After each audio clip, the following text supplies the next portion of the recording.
자, 오늘은 질문으로 좀 시작을 하죠. 여러분들은 기도할 수 있는 사람입니까? 오늘 말씀의 제목인데, 오늘 우리가 읽었던 1절 말씀에 보면 굉장히 중요한 이야기가 기록되어져 있습니다. 1절 같이 한번 읽죠. 38장 1절 시작.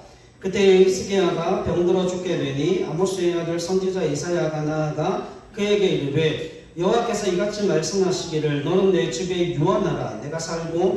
내가 죽고 살지 못하리라 하셨나이다 하니. 아멘. 여러분 지금 1절 말씀에 보면 하나님이 말씀하시는 거예요.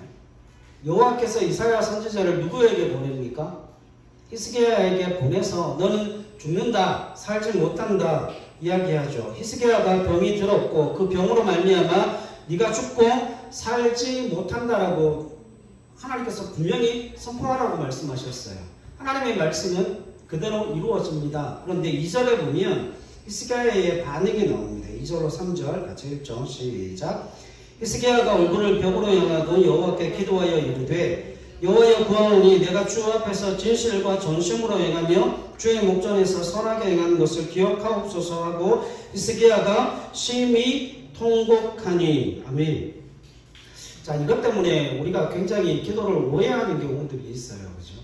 여러분, 히스기야가 자기가 죽는다는 이야기를 듣고 난 이후에 얼굴을 벽으로 향하고 면벽 기도를 합니다. 얼굴을 벽으로 향하고 그 여호와 하나님 앞에 기도하기 시작하는데 그 3절에 보면 여호와께 구하면서 이렇게 이야기해요. 내가 주 앞에서 진실과 전심으로 행하며 주의 목전에서 선하게 행하는 것을 기억하옵소서 하고 히스기야가 심히 통곡하니 뭐라고 그래요? 하나님이 응답하셨다라고 이야기를 합니다. 자, 그러면 여러분 기도의 본질이 히스기야의 진심과 전심과 최선에 있습니까? 그래서 우리는 기도를 내가 진심을 다하고 전심을 다하고 최선을 다하면 그 기도에 반드시 응답을 받을 것처럼 이야기하시는 분들이 있어요. 그래서 기도하면서 뭐를 경험하게 되죠? 절망을 경험하게 되죠. 기도하면서 뭐를 경험하게 돼요? 하나님의 역사가 아니라 기도하면서 원망하게 되고 불평하는 경우들이 얼마나 많은지 모릅니다. 여러분, 이것은 마치 히스기야의 그 진실과 전심과 히스기야가 선하게 행함으로 말미암아 하나님의 응답이 주어진 것처럼 여러분 그렇게 이야기하면 안 됩니다.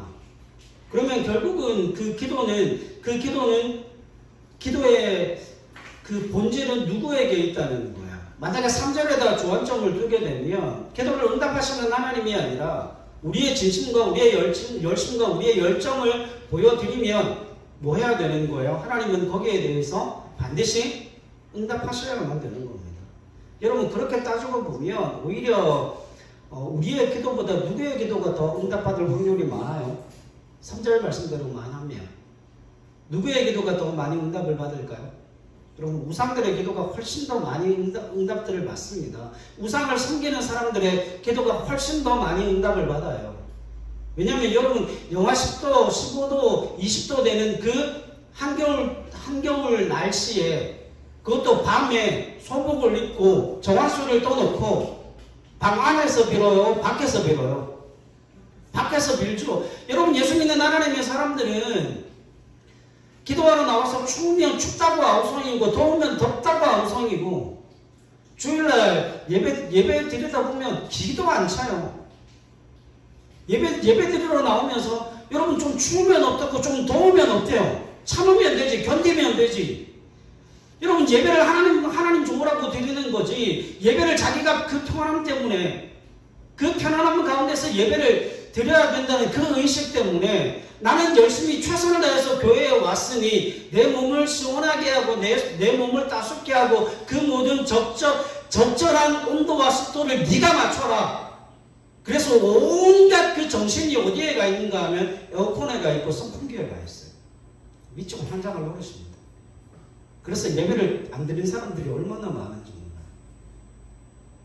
여러분 문제는 뭔가 하면 기도의 본질이 히스기야의 진심과 전심과 최선에 있는 것처럼 지금 오늘 본문의 말씀이 그 이야기를 하고 싶어 하는 게 아니에요.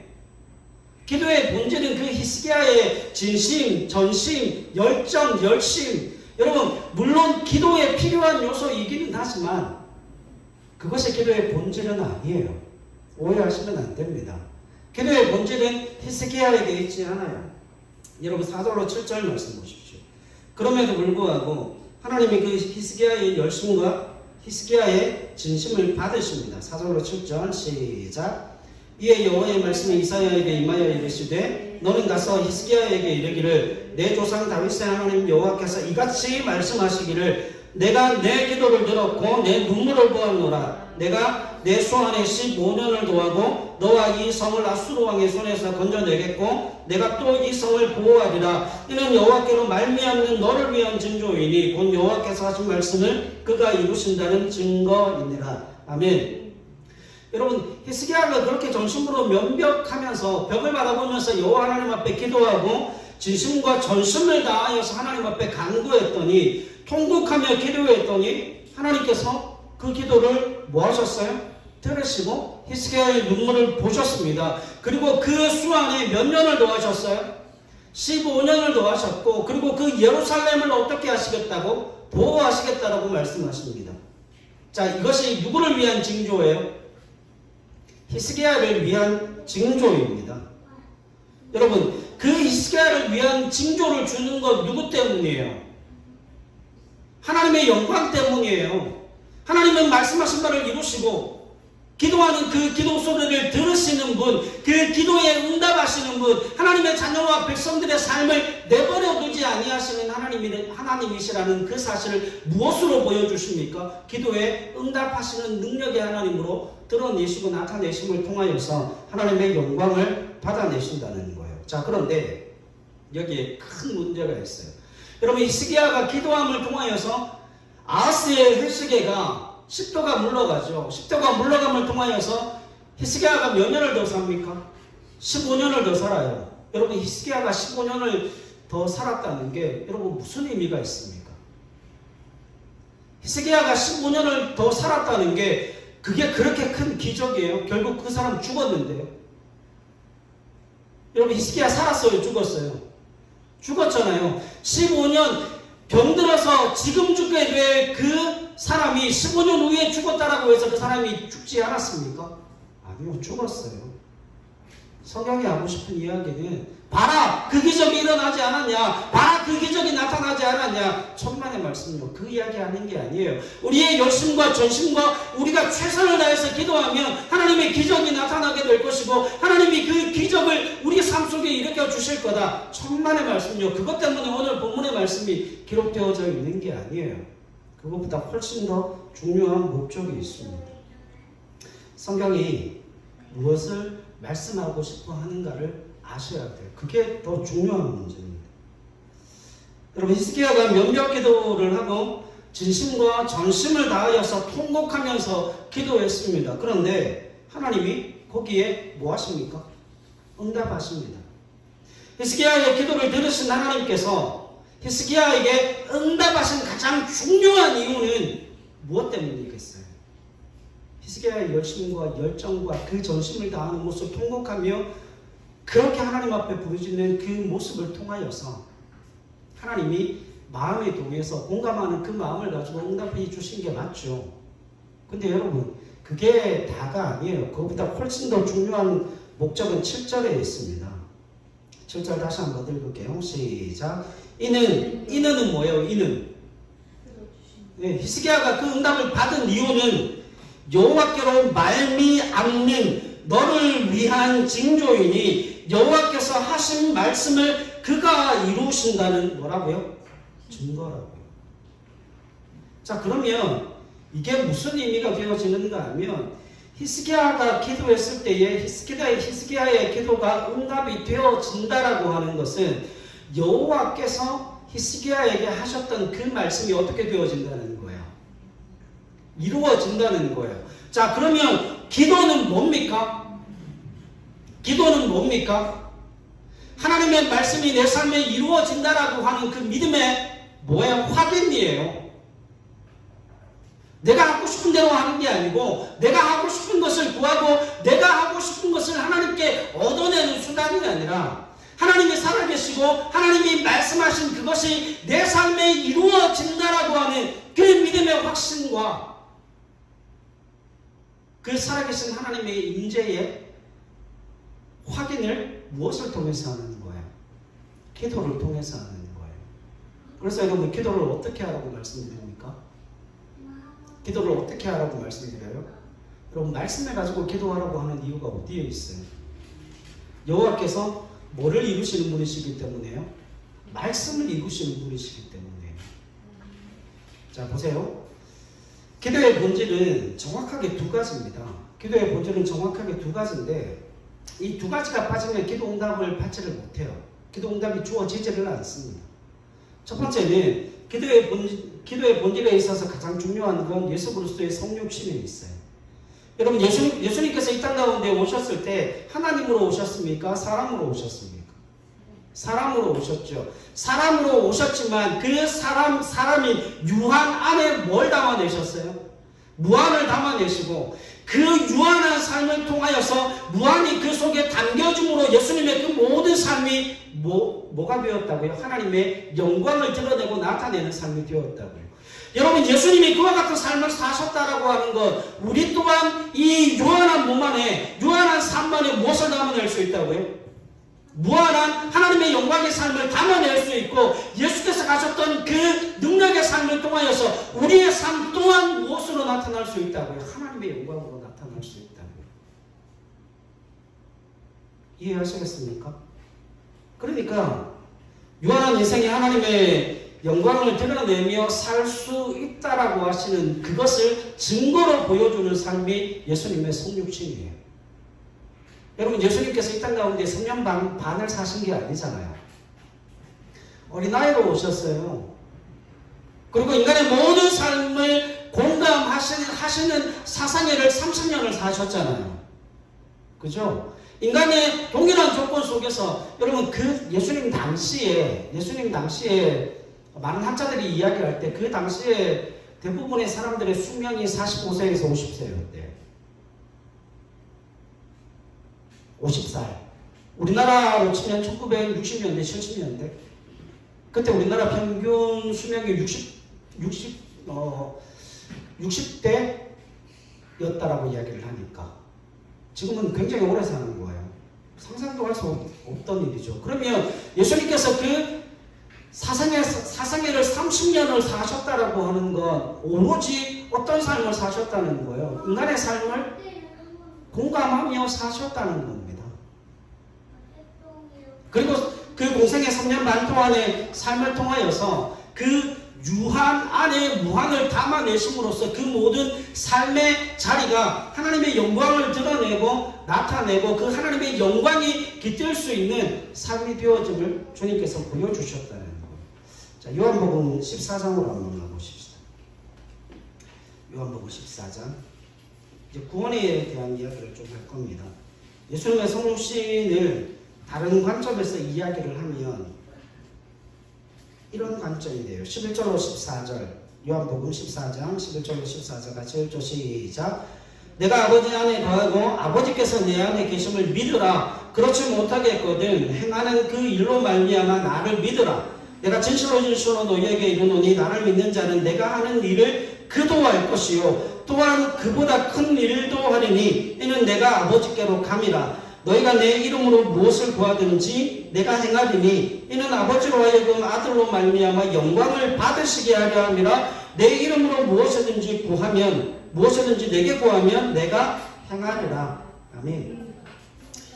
여러분, 이 말씀을 근거로 예수님께서 인간의 몸을 입고 구체적인 삶의 현실을 살아내신 그것을 근거로 하여서 뭐가 성립이 되어진다고요? 기도가 성립이 되어지는 거예요. 왜냐하면 여러분, 기도는 하나님의 구체적인 일하심을 근거로 이루어지기 때문에 그렇습니다. 그럼 저 보세요. 우리가 기도하는데, 우리가 기도했는데 그 어떤 역사도 일어나지 않아요. 기도할까요? 안 할까요? 기도의 열매를 가지지를 못했어요. 그냥 기도는 열심히 했는데 내 삶에 어떤 일도 일어나지 않았어요. 기도할까요? 안 할까요? 기도할까요? 안 할까요? 그럼 그걸 뭐하러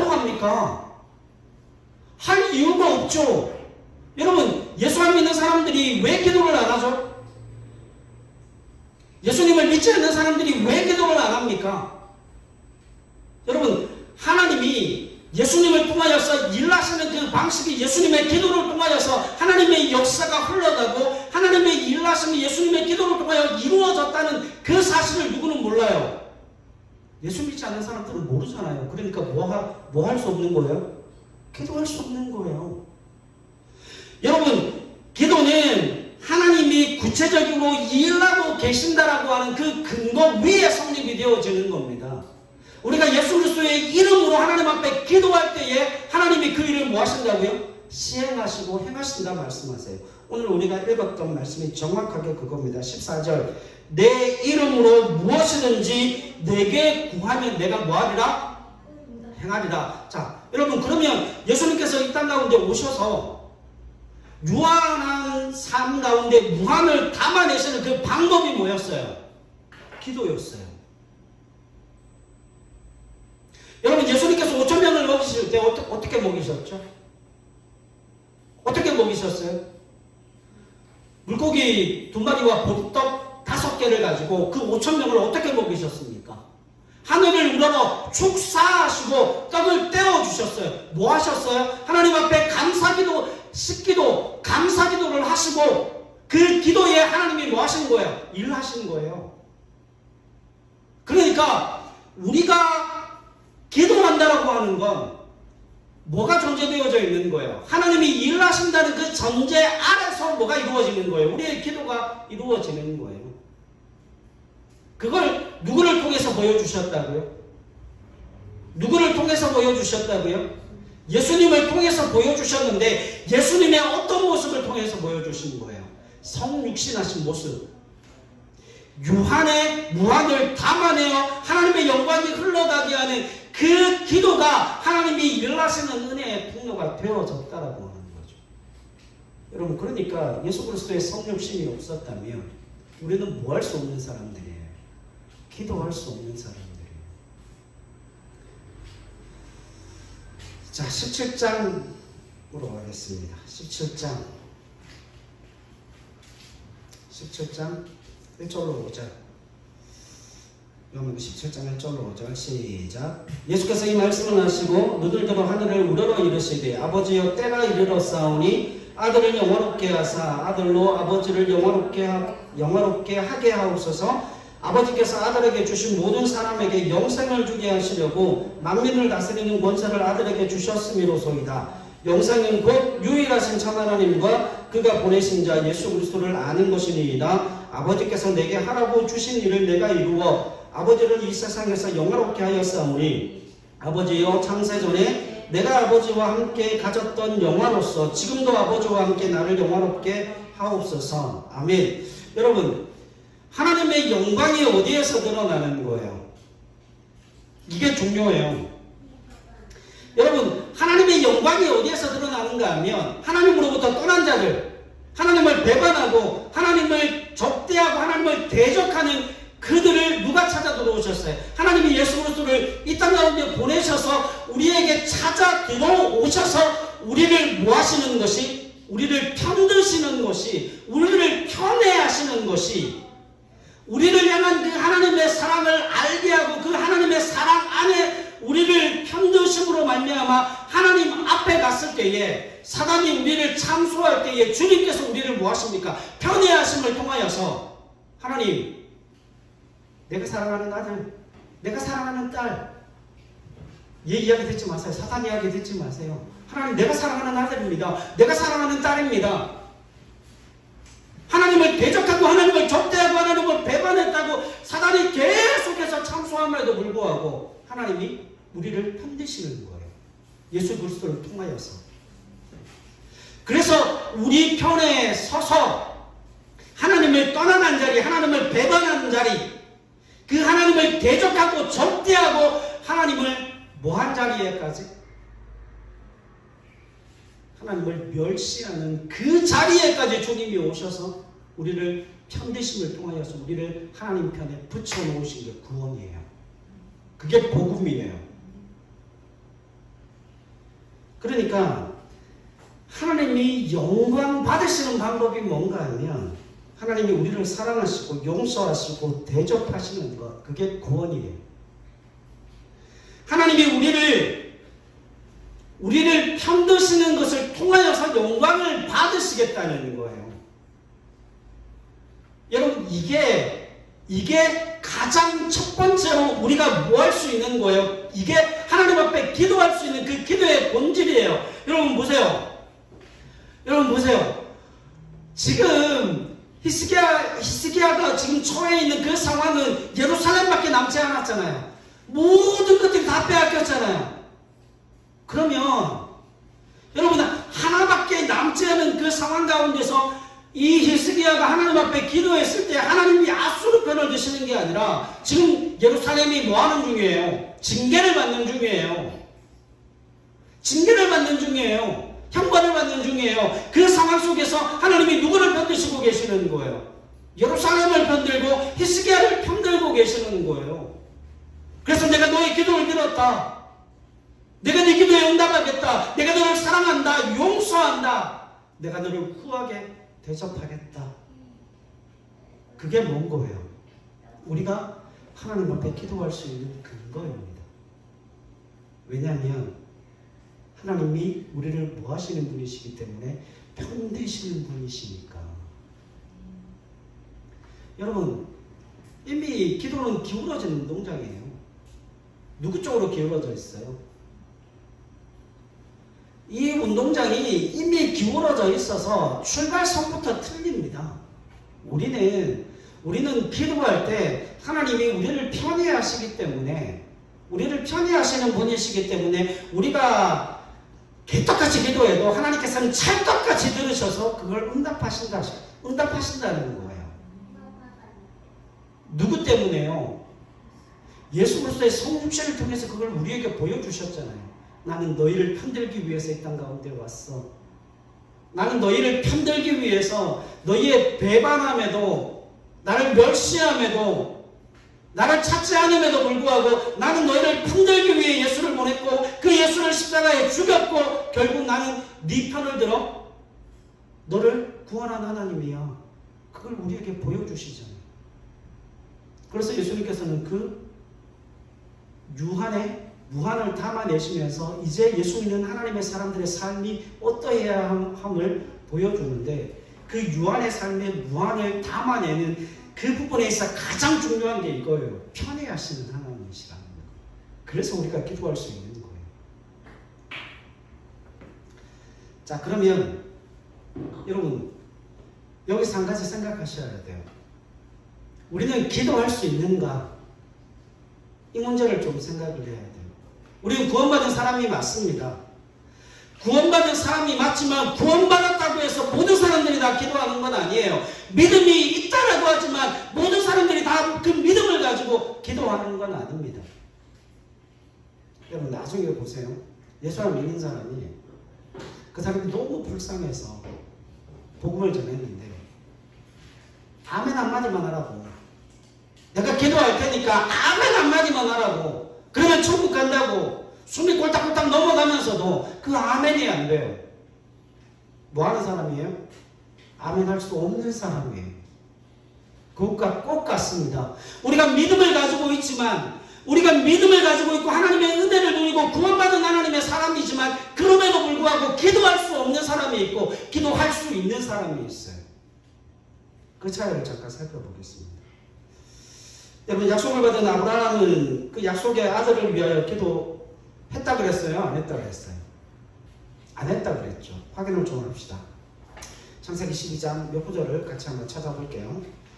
지금부터 천년 구절은 많이 중요한 구절이니까 다시 한번 읽어보시면 좋겠습니다. 창세기 12장 몇 절로 3절 읽읍시다. 시작. 여호와께서 아브라함에게 이르시되 너는 너의 고향과 친척과 아버지의 집을 떠나 내가 내게 보여줄 땅으로 가라. 내가 너로 큰 민족을 이루고 내게 복을 주어 내 이름을 창대하게 하리니 너는 복이 될지라. 너를 축복하는 자에게는 내가 복을 내리고 너를 저주하는 자에게는 내가 저주하리니 땅의 모든 족속이 너로 말미암아 복을 얻을 것이라 하신지라. 아멘. 2절에 내가 너로 큰 민족을 이루고 내게 복을 주어 내 이름을 창대하게 하겠다. 그러면 여기 내가 너로 큰 민족을 이루도록 하겠다. 그럼 뭐가 있어야 돼요? 자녀가 있어야 되잖아요.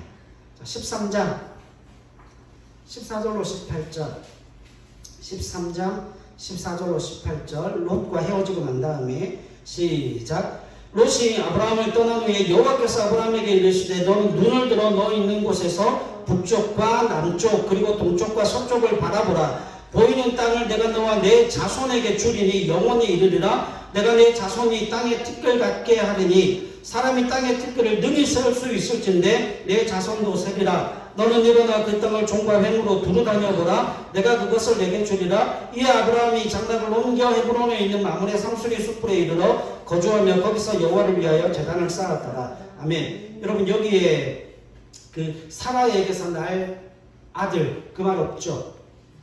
그러면 아브라함은 뭐만 얻었는데요? 입양을 하던 다른 여인에게서 아들을 낳던 아들만 있으면 될 것 같습니다. 자, 15장 5절로 6절 15장 5절로 6절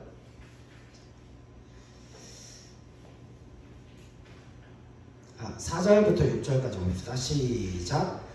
여호와의 말씀이 그에게 임하여 이르시되 그 사람이 내 상속자가 아니라 내 몸에서 날 자가 내 상속자가 되리라 하시고 그를 이끌고 밖으로 나가 이르시되 하늘을 우러러 목별을 셀 수 있나 보라. 또 그에게 이르되 내 자손이 이와 같으리라. 아브라함이 여호와를 믿으니 여호와께서 이를 그의 의로 여기셨더라.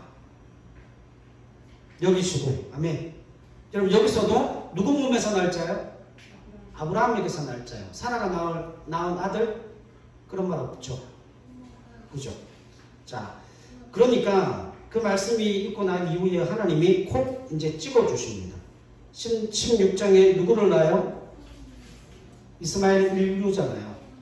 그 다음에 17장이 일체론장이죠. 할례장에 가면 정확하게 말씀하십니다. 17장 15절로 18절 17장 15절로 18절 시작. 하나님이 또 아브라함에게 이르시되 내 아내 사레는 이름을 사레라 하지 말고 사라라 하라. 내가 그에게 복을 주어 그가 네게 아들을 낳아주게 하며 내가 그에게 복을 주어 그를 여러 민족의 어머니가 되게 하느니 민족의 여러 왕이 그에게서 나리라. 아브라함이 엎드려 웃으며 마음속으로 이르되 100세 된 사람이 어찌 자식을 낳을까? 사라는 90세니 어찌 출산하리요 하고 아브라함이 이에 하나님께 아뢰되 이스마엘이나 하나님 앞에 살기를 원하나이다. 아멘. 자, 그러면 지금 아브라함이 하나님 앞에 그 사라를 통해 낳은 아들, 그 아들을 위해서 기도하는 분위기예요? 안 하는 분위기예요?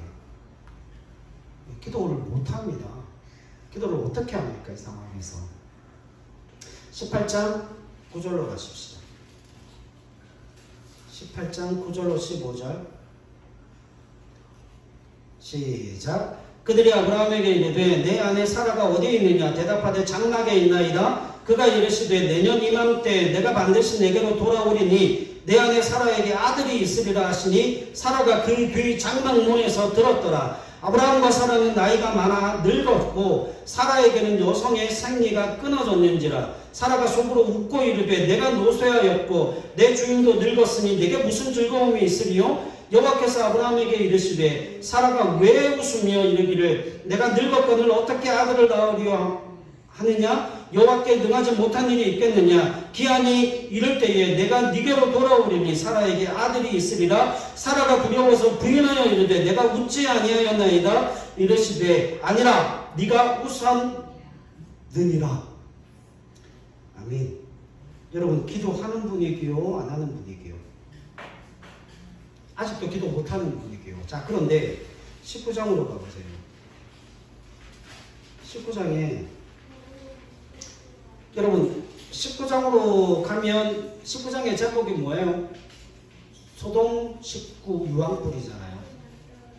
자, 이 아브라함이 지금 18장에서 아브라함이 그 천사들이 떠나가고 난 이후에 그 천사들이 어디로 간다고? 소돔과 고모라로 간다는 사실을 알고 하나님 앞에 기도하죠. 몇 번 기도합니까? 6번 기도해요. 이건 어떻게 기도했다는 겁니까? 여러분 죽게 살게로 기도했다는 거예요. 그 땅에 무너진 데를 막아서서 그 롯을 살리기 위해서, 자신의 피부치를 살리기 위해서 최선을 다해서 정말 헌신하며 모든 것을 다 바쳐서 기도했다는 이야기예요. 근데 자기 아들을 위해서는요, 기도해요, 안 해요? 기도 안 합니다. 안 하는 게 아니라 못하는 거죠. 21장으로 가겠습니다. 21장 1절로 4절. 자, 6번이나 기도했던 그 아브라함이 자기 아들을 위해서는 기도를 못해요. 심지어는 20장에 가면 아비멜렉을 위해서도 기도를 하는데 지 아들을 위해서는 기도를 안 합니다. 21장 1절로 4절 시작. 여호와께서 말씀하신 대로 사라를 돌보셨고 여호와께서 말씀하신 대로 사라에게 행하셨으므로 사라가 임신하고 하나님이 말씀하신 시기가 되어 노년에 아브라함에게 아들을 낳으니 아브라함이 그에게 태어난 아들 곧 사라가 자기에게 낳은 아들을 이름하여 이삭이라 하였고 그 아들 이삭이 난 지 8일 만에 그가 하나님이 명령하신 대로 할례를 행하였더라. 아멘. 다시 4절로 8절 말씀요. 22장 1절로 2절. 자, 아브라함이 몇 세의 아들을 낳아요? 100살.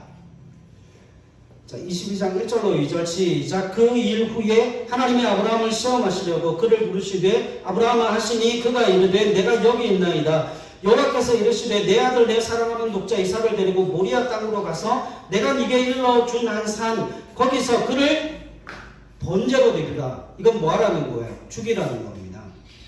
자, 거기에 대해서 4절로 8절에 보세요. 같이 읽습니다. 시작. 제3일에 아브라함이 눈을 들어 그곳을 멀리 바라본지라. 이 아브라함이 종들에게 이르되 너희는 나귀와 함께 여기서 기다리라. 내가 아이와 함께 저기 가서 예배하고 우리가 너희에게로 돌아오리라 하고 아브라함이 이에 번제나무를 가져다가 그의 아들 이삭에게 지우고 자기는 불과 칼을 손에 들고 두 사람이 동행하더니 이삭이 그 아버지 아브라함에게 말라여 이르되 내 아버지여 하니 그가 이르되 내 아들아 내가 여기 있노라. 이삭이 이르되 불과 나무는 있거니와 번제할 어린 양은 어디에 있나이까? 아브라함이 이르되 내 아들아 번제할 어린 양은 하나님이 자기를 위하여 친히 준비하시리라 하고 두 사람이 함께 나아가서. 아멘. 여러분 며칠을 갑니까? 며칠을 갑니까? 3일을 갑니다. 자, 이 말씀을 읽고 어디를 가야 되는가 하면 로마서를 가야 돼요. 로마서 4장 17절로 가겠습니다. 로마서 4장 17절.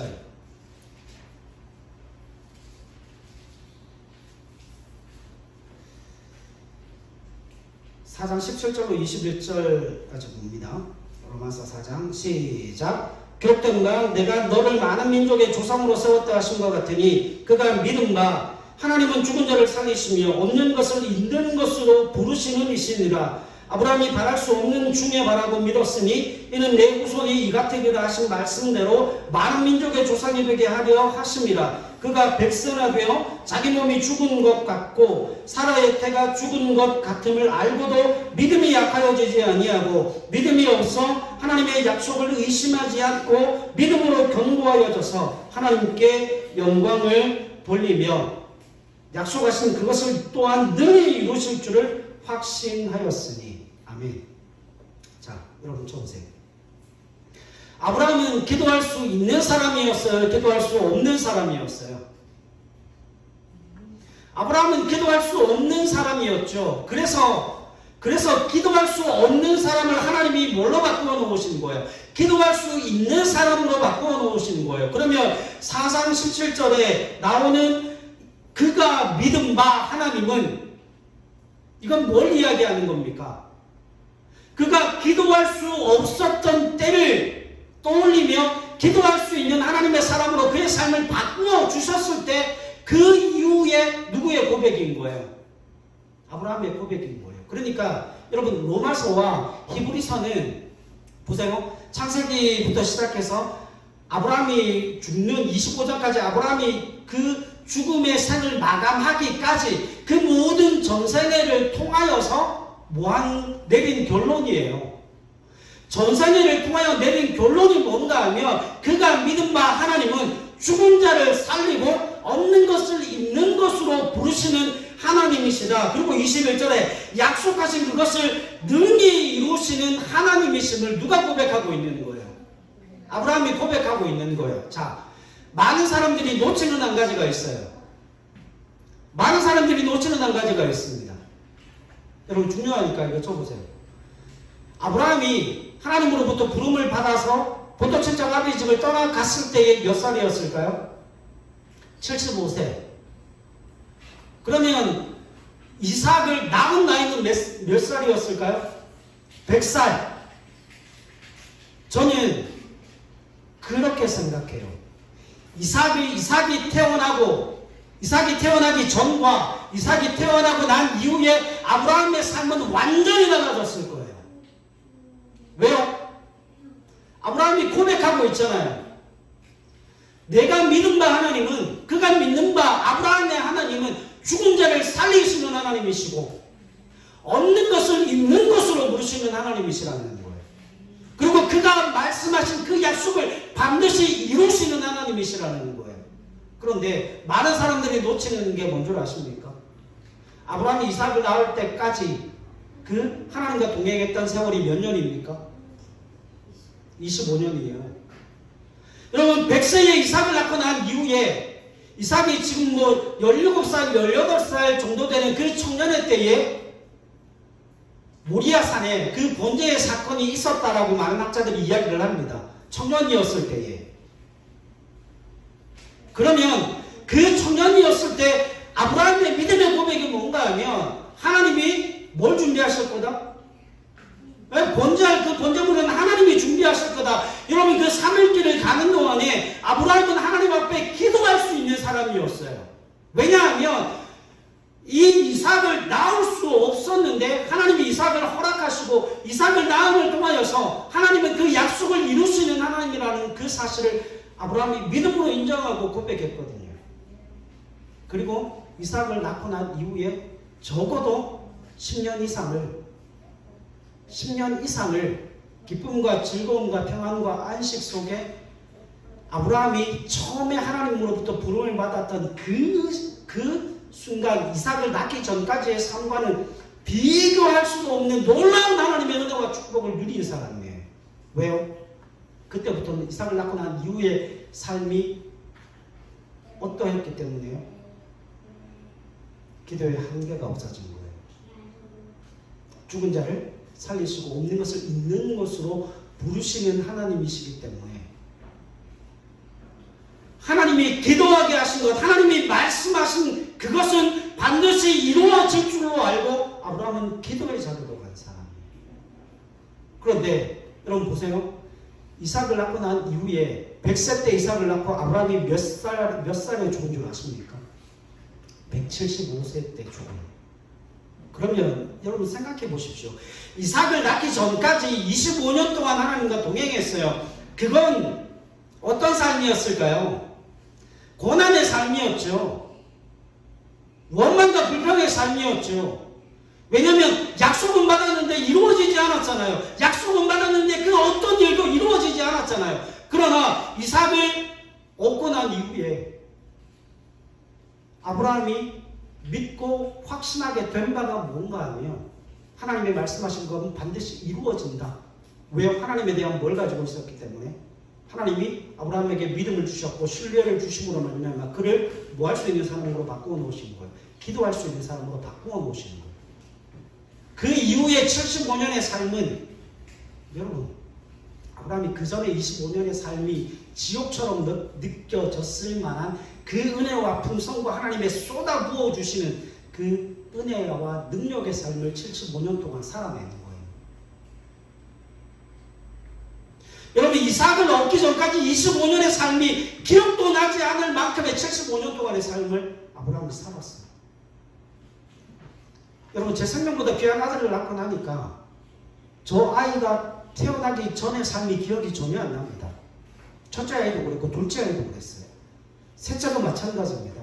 저 아이가 태어나기 전에 그 삶이 어떠했는지가 전혀 기억이 안 나요. 제 머릿속에 없어요. 우리 삶에 없어요.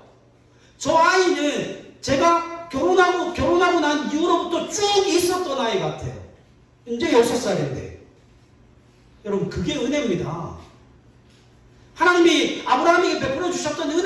그건 거예요. 아브라함이 기도할 수 있는 사람이 되었다라고 하는 건 아브라함의 그 기도가 뭐가 되었다는 거예요.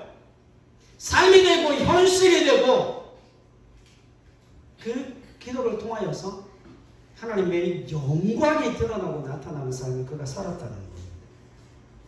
여러분 히스기야가 벽을 향하여 전심과 진심을 다하여 정직하게 기도하며 응답받은 것이 여러분 왜 그렇게 중요합니까? 왜 그렇게 중요할까요? 여러분 히스기야는 어떤 사람이었어요? 히스기야는 기도할 수 있는 사람이었어요. 왜요? 자기 아버지는 기도할 수 없었던 사람이잖아요.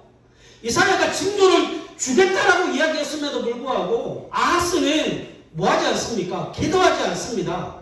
하나님 앞에 구하지 않습니다. 그는 하나님을 아는 남유다의 왕이었음에도 불구하고 기도할 수 없는 사람이었어요. 뭐가 없었기 때문이에요. 하나님이 그에게 징조를 주었음에도 불구하고 그는 하나님을 향한 믿음을 가질 수도 없었고 그 하나님을 향한 신뢰도 가질 수가 없어서 하나님 앞에 기도할 수 없는 사람이 되어지는 거죠. 근데 히스기야는요, 기도할 수 있는 사람이었어요. 히스기야는 뭘 가지고 있었기 때문이에요? 여러분 13만 5천 명을 하룻밤 사이에 뭐 하시는 분이세요? 죽이시는 하나님이세요. 여러분 지금 하나님의 놀라운 능력의 역사가 지금 아하스가 기도하지 못하는 것, 그 하나님을 향한 믿음과 신뢰가 없었기 때문에 기도하지를 못하는 거죠. 그러나 아하스는 기도할 수 없는 사람이지만 히스기야는 기도할 수 있는 사람이에요. 하나님을 향한 믿음을 가질 수 있었고 하나님을 향한 신뢰를 가질 수 있었다는 거예요. 여러분 그 믿음과 신뢰가 무엇 때문에 생기는 겁니까? 히스기야의 열심 때문에 생기는 겁니까? 히스기야의 전심 때문에 생기는 겁니까? 그의 열정 때문에 생기는 겁니까? 아니에요.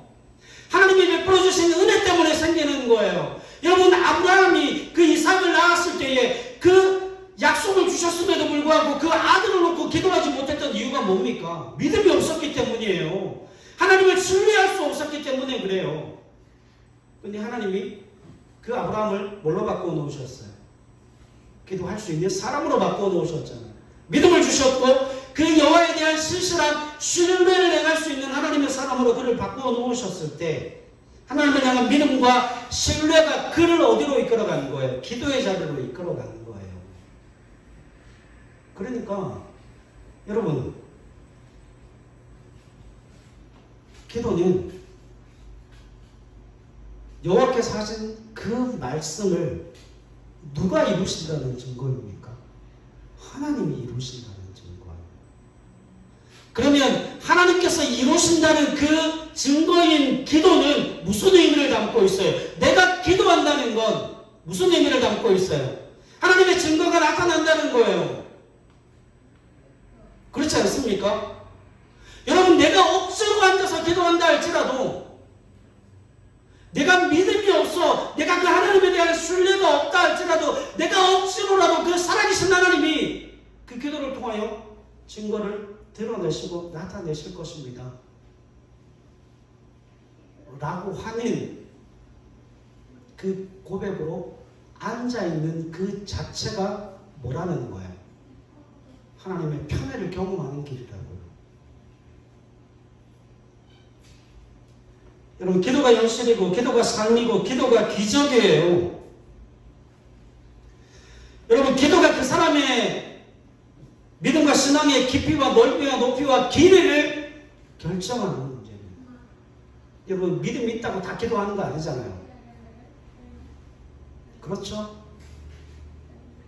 여러분 은혜를 받았다고 다 기도하는 거 아니잖아요. 여러분 우리가 예수를 믿고 있지만 똑같은 기도 제목을 가지고 기도하는데도 기도의 깊이가 다르고 기도의 넓이가 다르고 기도의 길이가 다르죠. 왜 그럴까요? 왜 그럴까요? 하나님을 향한 믿음과 신뢰가 다르잖아요. 그렇지 않습니까? 여러분 우리가 이걸 물어야 하는 거예요.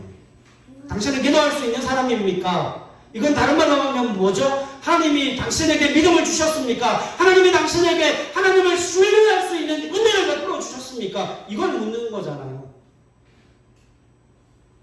여러분, 우리는 이걸 붙들어야 돼요. 하나님이 나를 구원하여 주셨다라고 하는 건 뭐 하시겠다는 말씀이라고요? 편애하시겠다는 말씀이라고요.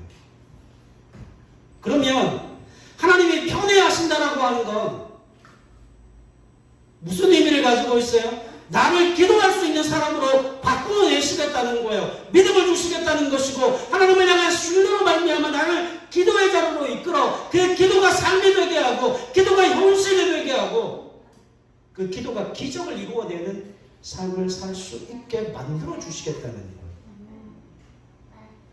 그래서 여러분, 그 기도는 여호와 하나님의 역사와 여호와 하나님의 임재를 모하는 수단이라고요. 증거하는 수단입니다.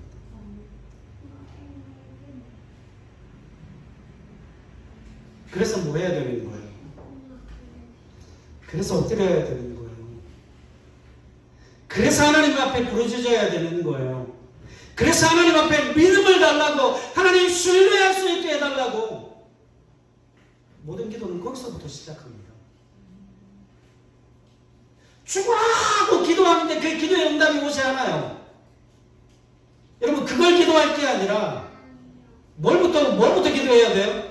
하나님, 내게 믿음을 주십시오. 내가 하나님을 향한 그 신뢰를 가질 수 있도록 내게 은혜를 베풀어 주십시오. 하나님의 편애가 내게 있다는 그 사실을 믿음의 증거로, 기도의 증거로 가질 수 있도록 도와달라고 하나님 반드시 응답하십니다. 왜요? 여러분, 38장 7절 말씀 꼭 기억하세요.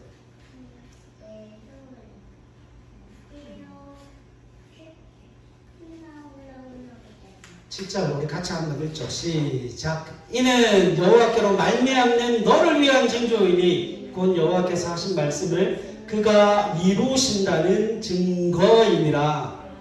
자, 보세요. 이는 여호와께로 말미암는 경전을 위한 징조이니 곧 여호와께서 하신 말씀을 그가 이루신다는 증거입니다. 이걸 믿음으로 받아야 하는 거예요. 여러분, 하나님 믿음 주셔야 기도할 수 있어요. 하나님이 그 기도를 응답해 주셔야 우리가 그 주님을 신뢰할 수 있습니다.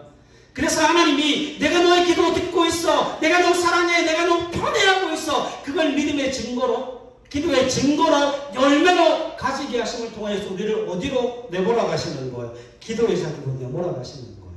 그게 은혜입니다. 사랑하는 여러분, 기적이 중요한 게 아니에요.